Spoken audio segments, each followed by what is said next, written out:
jungle.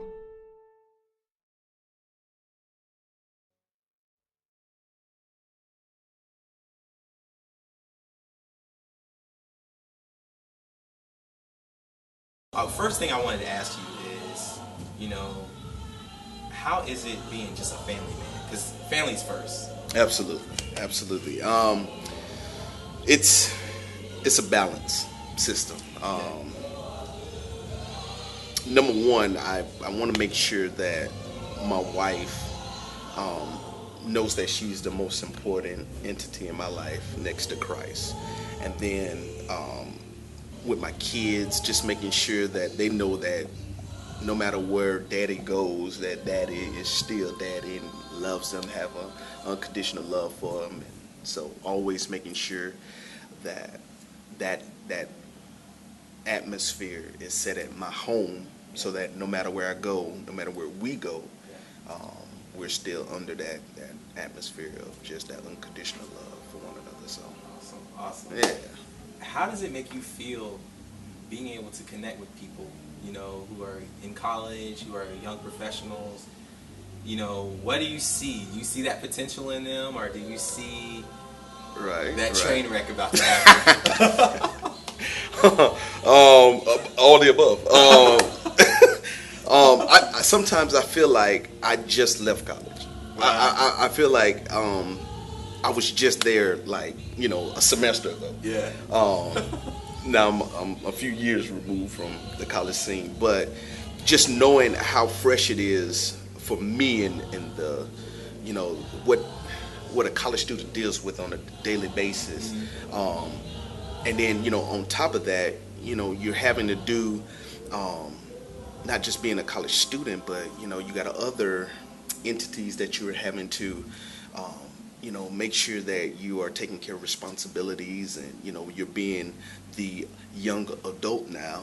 You don't have mom and dad there to, overlook, on your shoulder or whatever, to make sure that you're doing what you're supposed to be doing. And so anyway, and so me being so familiar with that transitioning period, this is, such a time as this that the Lord has called me and my wife to be able to be that, not necessarily an overseer as much as like a big brother, big sister type thing, to be able to, let the younger generation know, man, listen, you gonna make mistakes, and that's cool. You got somebody who ain't gonna be, don't be doing that, and but instead, okay, how can we get ourselves out of this? And so that's what we feel like the Lord has called us into, and so we're just so thrilled to be able to be a part of something so unique here. And check this out.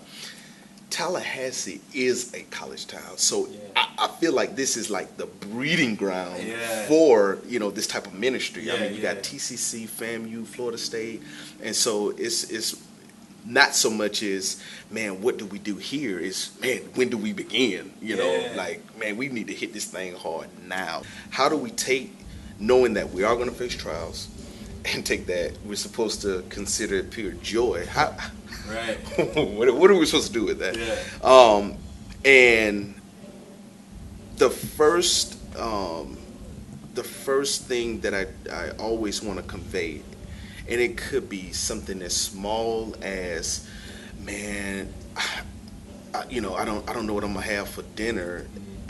It's something as large as, man, I just lost 3 family members this week, and I try to always put it back on Christ. He's the finished work. He's the author and the finisher of our faith. And so somehow making sure that Christ is glorified through this, and whatever the situation is, allowing Romans 8:28 to kind of take its place, that, man, no matter what the situation is, the Lord works it out for good.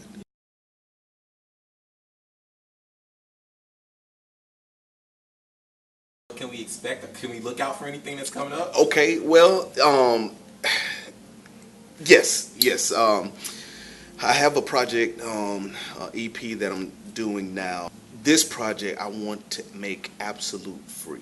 Wow. Make it absolutely free. Dope. The gospel is free. It's for everyone. Yeah. I want to make sure that this is one of those ministering tools Yeah. that people can just, if they want to have an ear to hear, man, God bless you. And so we're going to have some up on the church website, I believe. That's going to be made available. But we're going to make actual CDs. I don't know if anybody's doing that these days, but we have and pass those out, giving those away. And yeah, man, just wanted to be a blessing to the people.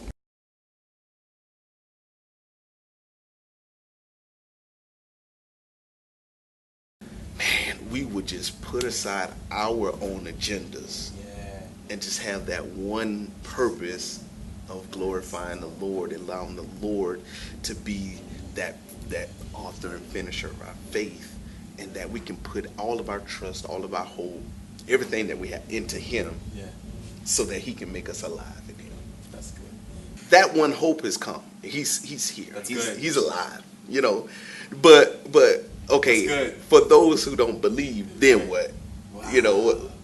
So, and I guess that hope would be that for the believers to come alive daily. That's dope.